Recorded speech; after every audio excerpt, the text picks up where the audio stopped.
Alkitab hari ini Ulangan 16 ayat 1 sampai 22. Demikian firman Tuhan. Ingatlah akan bulan Abib dan rayakanlah Paskah bagi Tuhan Allahmu. Sebab dalam bulan Abib itulah Tuhan Allahmu membawa engkau keluar dari Mesir pada waktu malam. Maka engkau harus menyembelih kambing domba dan lembu sapi sebagai korban Paskah bagi Tuhan Allahmu di tempat yang akan dipilih Tuhan untuk membuat namanya diam di sana. Janganlah engkau makan sesuatu yang beragi besertanya. 7 hari lamanya engkau harus makan roti yang tidak beragi besertanya, yakni roti penderitaan, sebab dengan buru-buru engkau keluar dari tanah Mesir. Maksudnya supaya seumur hidupmu engkau teringat akan hari engkau keluar dari tanah Mesir. Janganlah terdapat padamu ragi di seluruh daerahmu 7 hari lamanya, dan daging hewan yang kau sembelih pada waktu petang pada hari pertama, janganlah ada yang bermalam sampai pagi. Engkau tidak boleh mempersembahkan korban Paskah di salah satu tempat yang diberikan kepadamu oleh Tuhan Allahmu. Tetapi di tempat yang akan dipilih Tuhan Allahmu untuk membuat namanya diam di sana, engkau harus mempersembahkan korban Paskah itu pada waktu senja ketika matahari terbenam, bertepatan dengan saat engkau keluar dari Mesir. Engkau harus memasaknya dan memakannya di tempat yang akan dipilih Tuhan Allahmu. Kemudian paginya engkau harus pulang kembali ke kemahmu. 6 hari lamanya engkau harus makan roti yang tidak beragi. Dan pada hari yang ke-7 harus ada perkumpulan raya bagi Tuhan Allahmu. Maka janganlah engkau melakukan pekerjaan. 7 minggu harus kau hitung. Pada waktu orang mulai menyabit gandum dan belum dituai, haruslah engkau mulai menghitung 7 minggu itu. Kemudian haruslah engkau merayakan hari raya 7 minggu bagi Tuhan Allahmu. Sekedar persembahan sukarela yang akan kau berikan sesuai dengan berkat yang diberikan kepadamu oleh Tuhan Allahmu. Haruslah engkau bersukaria di hadapan Tuhan Allahmu, engkau ini dan anakmu laki-laki, serta anakmu perempuan, hambamu laki-laki dan hambamu perempuan, dan orang Lewi yang diam di tempatmu, dan orang asing, anak yatim, dan janda yang di tengah-tengahmu, di tempat yang akan dipilih Tuhan Allahmu untuk membuat namanya diam. Haruslah kau ingat bahwa engkau pun dahulu budak Mesir, dan haruslah engkau melakukan ketetapan ini dengan sungguh. Hari raya Pondok Daun haruslah kau rayakan 7 hari lamanya. Apabila engkau selesai mengumpulkan hasil tempat penyirikanmu dan tempat pemerasanmu, haruslah engkau bersuka cita pada hari rayamu itu. Engkau ini dan anakmu laki-laki serta anakmu perempuan, hambamu laki-laki dan hambamu perempuan, dan orang Lewi, orang asing, anak yatim, dan janda yang diam di tempatmu. 7 hari lamanya harus engkau mengadakan perayaan bagi Tuhan Allahmu di tempat yang akan dipilih Tuhan, sebab Tuhan Allahmu akan memberkati engkau dalam segala hasil tanahmu dan dalam segala usahamu, sehingga engkau dapat bersukaria dengan sungguh-sungguh.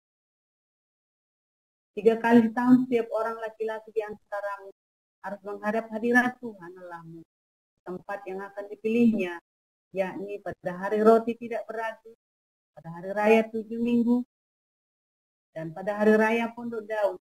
Janganlah ia menghadap hadirat Tuhan dengan tangan hampa, tetapi masing-masing dengan sekedar persembahan sesuai dengan berkat yang diberikan kepadamu oleh Tuhan Allah. Hakim-hakim dan petugas-petugas haruslah kau angkat segala tempat yang diberikan Tuhan Allahmu kepadamu. Menurut suku-sukumu, mereka harus menghakimi bangsa itu dengan pengadilan yang adil. Janganlah memutarbalikkan keadilan, janganlah memandang bulu, dan janganlah menerima suap, sebab suap membuat buta mata orang-orang bijaksana dan memutarbalikkan perkataan orang-orang yang benar. Semata-mata keadilan itulah yang harus kau kejar, supaya engkau hidup dan memiliki negeri yang diberikan kepadamu oleh Tuhan Allah. Janganlah engkau menanam suatu pohon sebagai tiang berhala di samping mesbah Tuhan Allahmu, mesbah yang akan kau buat bagimu. Janganlah juga kau dirikan bagimu suku berhala yang dibenci oleh Tuhan Allah. Demikian.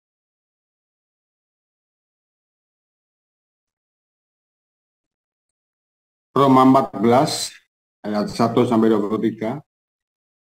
Terimalah orang yang lemah imannya tanpa mempercakapkan pendapatnya. Yang seorang yakin bahwa boleh makan segala jenis makanan, tetapi orang yang lemah imannya hanya makan sayur-sayuran saja.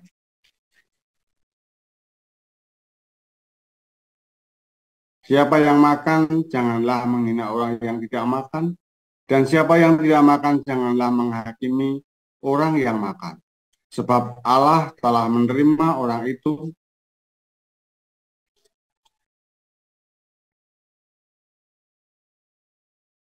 Siapakah kamu sehingga kamu menghakimi hamba orang lain?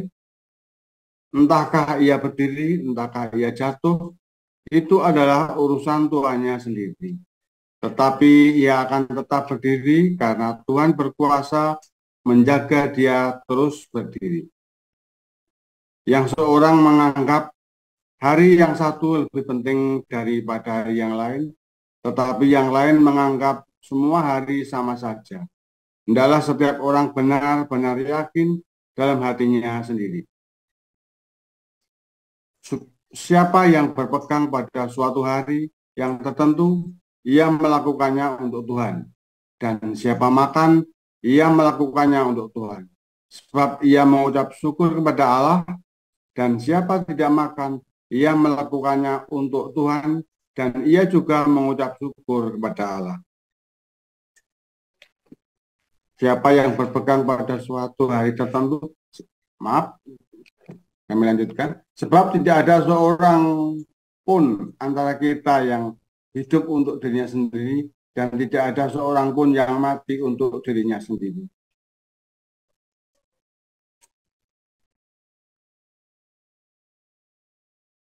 Sebab jika kita hidup untuk Tuhan, dan jika kita mati untuk Tuhan. Jadi baik hidup atau mati, kita adalah milik Tuhan. Sebab untuk itulah Kristus telah mati dan hidup kembali. Supaya ia menjadi Tuhan, baik atas orang-orang mati maupun orang-orang hidup. Tetapi mengapakah engkau menghakimi saudaramu? Atau mengapakah engkau menghina saudaramu? Sebab kita semua harus menghadap tahta pengadilan Allah. Karena ada tertulis, demi aku hidup, demikianlah firman Tuhan. Semua orang akan bertekuk lutut di hadapanku, dan semua orang akan memuliakan Allah.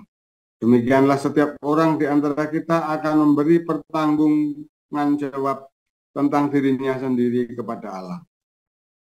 Karena itu janganlah kita saling menghakimi lagi. Tetapi lebih baik kamu menganut pandangan ini, jangan kita membuat saudara kita jatuh atau tersandung. Aku tahu dan yakin dalam Tuhan Yesus bahwa tidak ada suatu yang najis dari dirinya sendiri. Hanya bagi orang yang beranggapan bahwa sesuatu adalah najis, bagi orang itulah sesuatu itu najis. Sebab jika engkau menyakiti hati saudaramu oleh karena sesuatu yang engkau makan, maka engkau tidak hidup lagi menurut tuntutan kasih.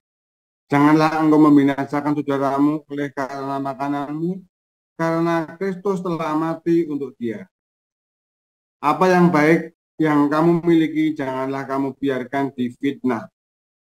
Sebab kerajaan Allah bukanlah soal makanan dan minuman, tetapi soal kebenaran, damai sejahtera, dan sukacita oleh Roh Kudus.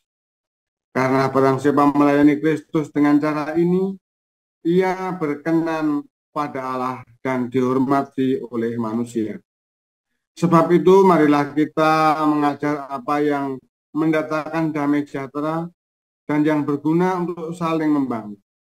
Janganlah engkau merusakkan pekerjaan Allah oleh karena makanan. Segala sesuatu adalah suci, tetapi celakalah orang jika oleh makanannya orang lain tersandung.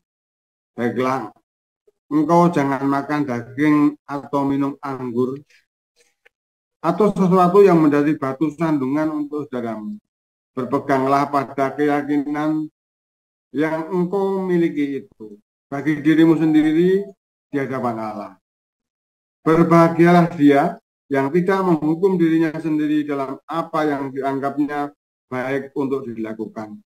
Tetapi barang siapa yang bimbang, kalau ia makan, ia telah dihukum karena itu tidak melakukannya berdasarkan iman. Dan segala sesuatu yang tidak berdasarkan iman adalah dosa. Demikian. Terima kasih untuk para lektor, Bu Rosna Baban dan Pak Moji untuk pembacaan firman Tuhan.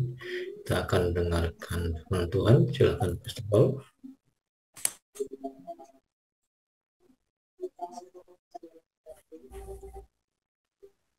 Haleluya.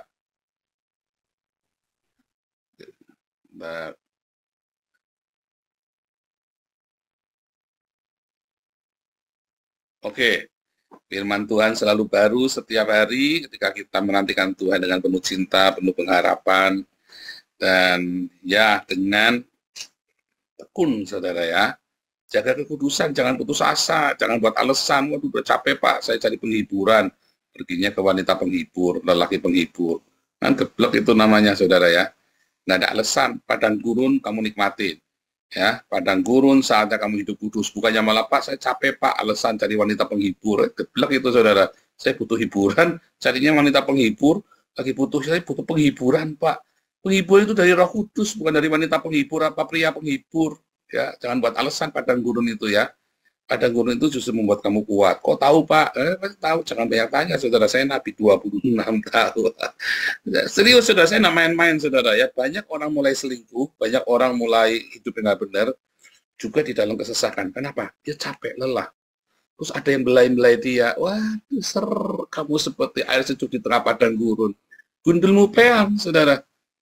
Tapi itu yang terjadi masalahnya. Tambah nyungsep, nggak keluar dari padang gurun, malah masuk ambles kamu ke pasir yang menghisap hidupmu itu di padang gurun itu. Iya, saudara. Ya kan, sudah tidak keluar dari padang gurun, kesasar, nyasar, jeblos sisan. Ya kan, yang terjadi begitu kan sekarang kan orang-orang di gereja kan. Loh, di Eropa juga terjadi begitu, saudara ya. Dalam masa kesesakan, mereka bertubi-tubi tekanannya,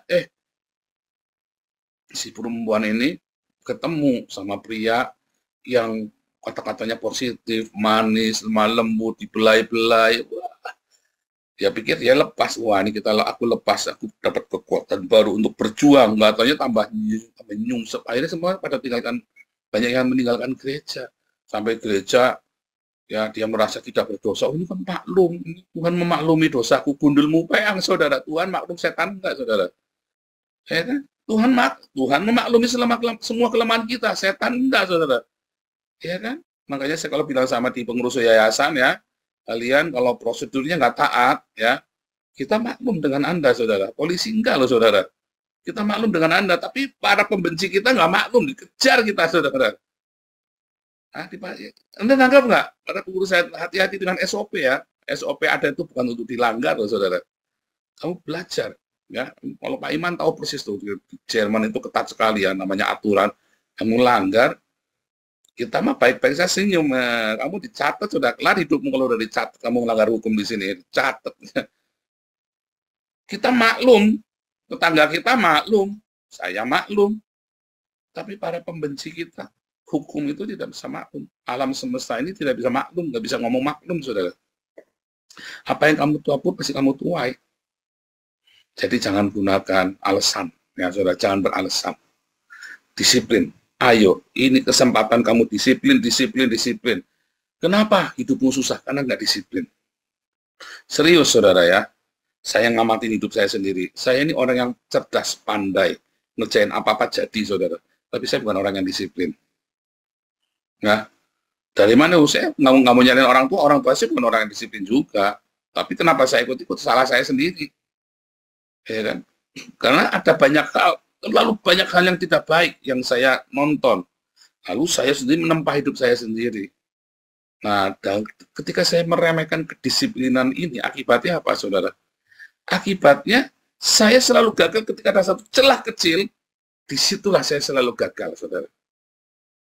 Ya, saya tidak disiplin dalam hal yang kecil-kecil itu. Nah, dari situ saya mulai belajar tiap hari ya. Ternyata berjalan bersama Tuhan adalah sebuah kedisiplinan. Makanya kamu disebut disciples. Ya, dalam bahasa Inggris kan, kamu disebut disciples karena kamu harus disiplin, saudara, tiap hari. Nah, saya ini lagi ngerjain paper 17 paper saya kudu ngumpulin, saudara ya. Udah nggak ada kuliahnya, tapi 17 paper saya kudu ngumpulin, saudara ya. Ini yang mesti kelar ini dalam bulan Agustus ini, coba bayangin. Sudah jadi 4 ya, udah jadi 5, ini udah menjadi 5. Waduh, saudara, mesti disiplin. Tanya sama si Georgios ini. Saudara, tiap hari mesti disiplin, saudara, hidupmu kalau jadi mahasiswa itu. Jadi pelajar, apalagi kamu mahasiswa ya, kamu boleh masuk, boleh enggak, pokoknya tugas kudu ngumpul. Nah, kamu butuh disiplin, ini tanya Hagios Bible College, saudara ya. Yang mahasiswa-mahasiswa yang udah tua-tua pada sekolah ini kan, harus disiplin, saudara. Kalau kamu nggak disiplin, kamu numpuk, ya malas ngerjainnya. Ya kan? Nah, dengan disiplin itu sebenarnya enteng, gampang ngerjainnya, saudara ya. Ngerjain itu gampang sekarang. Kamu ya kerjakan setiap hari itu gampang. Begitu kamu tumpuk jadi susah. Ya, demikian juga dengan latihan disiplin rohani. Ya, aduh ngampuni yo. Nanti ngampuni yo. Kesenggol tukang becak mobilnya dikit kamu pisui. Kamu kesenggol ya, kamu lagi jalan, cuman dilihatin orang begitu, cuman orang nggak sengaja ngeliat, apa lu lihat-lihat, ya kan? Yang gitu-gitu, saudara ya. Baru Anda ngeliat apa dikit, lihat bokong megol-megol, wah langsung saudara, wing, pegang, ya kan? Padahal ternyata megol-megol itu bebek, saudara ya.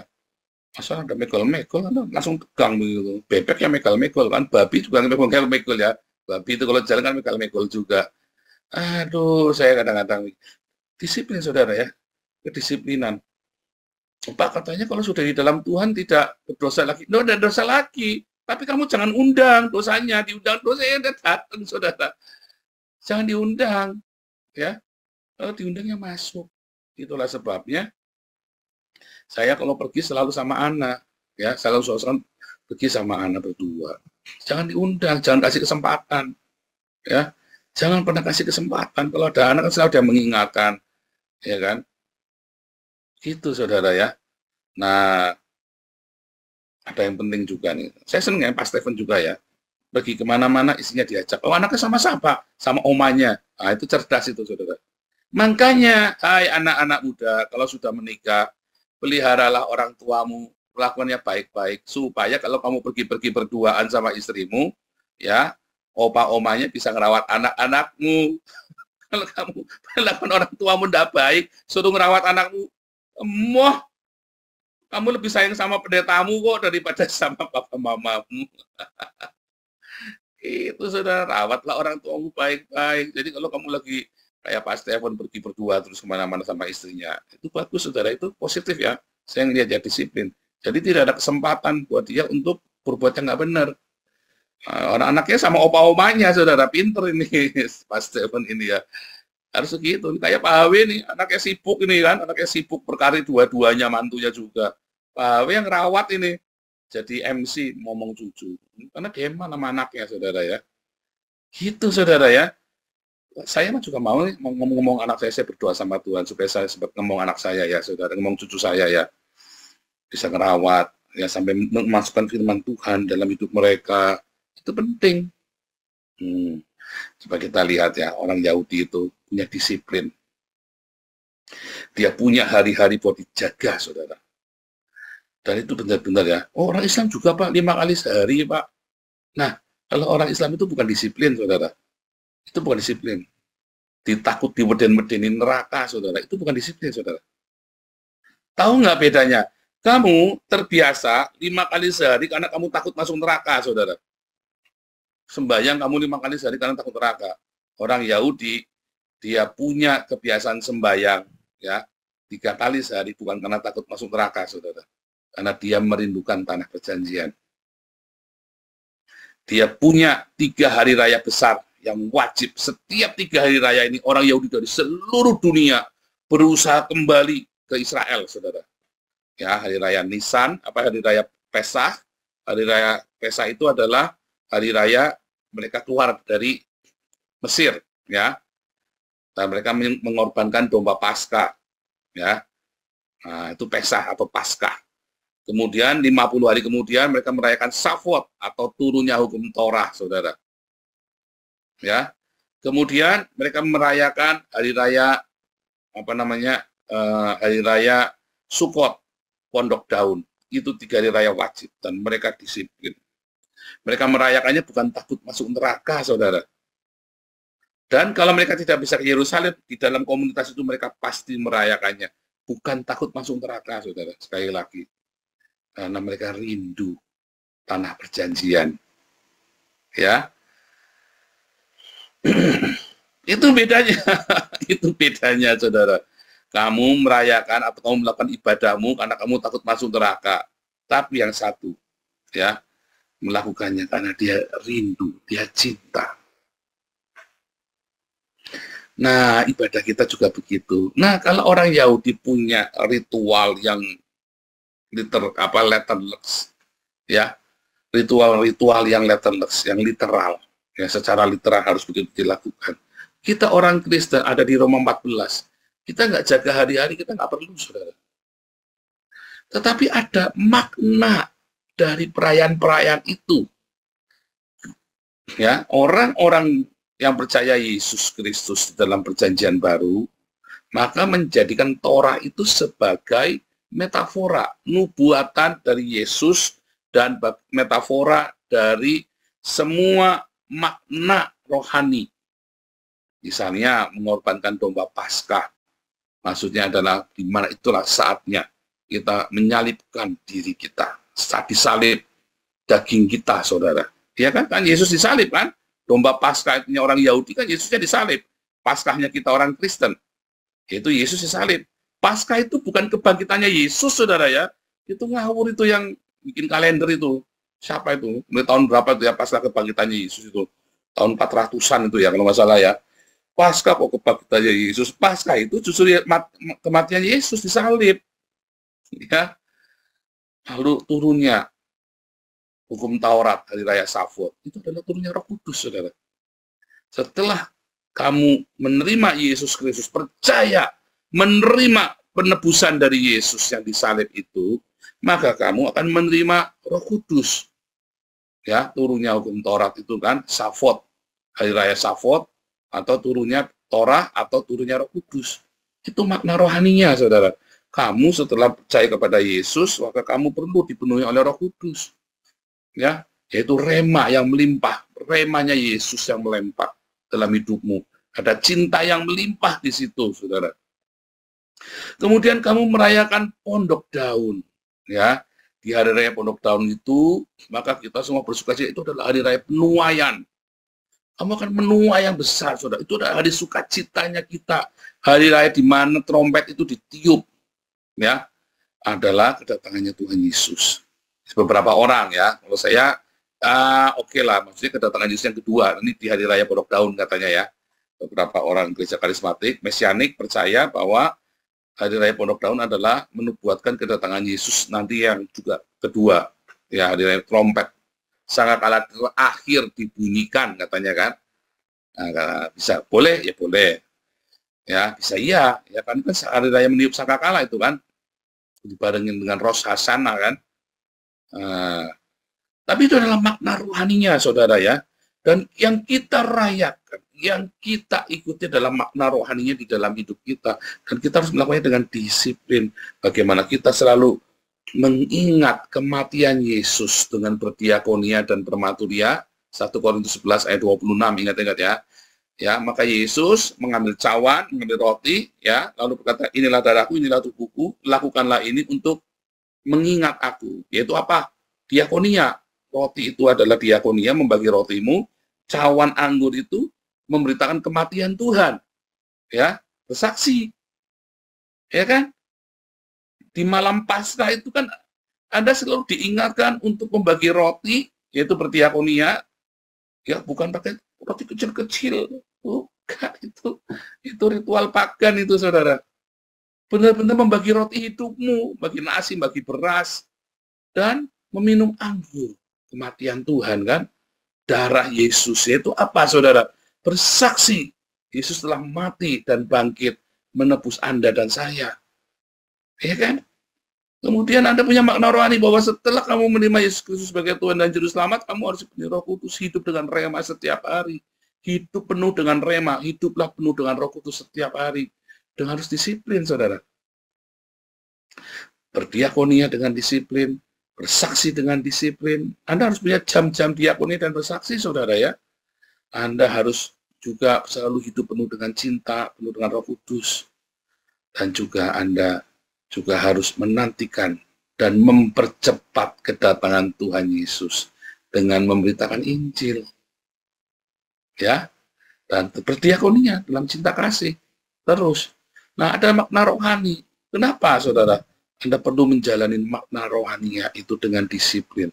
Karena itu adalah bagaimana kita membentuk manusia roh kita, saudara.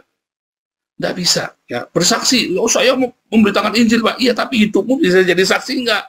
Jangan cuma bacot doang kamu. Yesus baik, Yesus baik. Kelakuanmu badak, saudara. Tukang utang, misalnya kan. Jangan, saudara. Dikit-dikit utang, dikit-dikit utang. Jangan. Ya. Jangan, kelakuanmu badak. Ya, saudara ya. Hiduplah dan disiplin dalam cinta kasih Tuhan yang benar. Ya, nanti kamu akan berkemenangan dan kamu akan menikmati buah dari kedisiplinanmu itu, saudara. Disiplin, saudara, ditarget kamu tiap hari. Saya harus bersaksi. Ya, hidup saya harus jadi berkat. Ya, hidup saya harus jadi berkat. Hidup seluruh perkataan saya, kelakuan saya, pekerjaan saya. Anda kalau orang Kristen jangan dikit-dikit minta izin. Saya mau izin Pak KKR, mau izin jadi WL, jadi mau khotbah Pak. Dikit-dikit izin kantor. Bosmu lama-lama, kamu kerja di gereja saja, jangan di sini. Iya kan? Kalau saya jadi bosnya tak omongin, kamu kerjanya di gereja saja, jangan di sini. Kamu tidak pantas jadi manajer, kamu pantasnya jadi pendeta. Gitu, saudara ya. Kalau mau jadi bos juga jangan mau dikerjain. Wah, tapi itu untuk pekerjaan Tuhan, Pak. Kerjaan Tuhan gundulmu peang, saudara. Bukan, tak kasih tahu ya.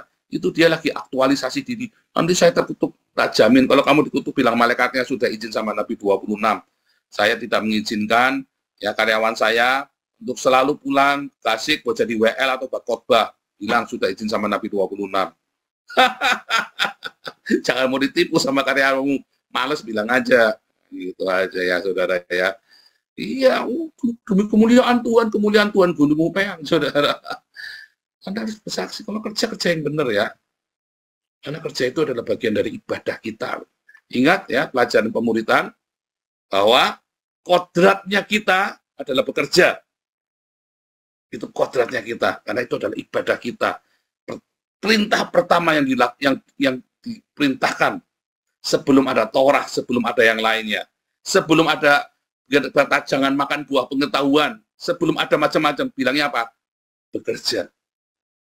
Ya, kelolalah bumi, bukan ya, untuk mengerjakan Taman Eden, dan Anda membagikan Taman Eden kepada orang. Bekerja, saudara.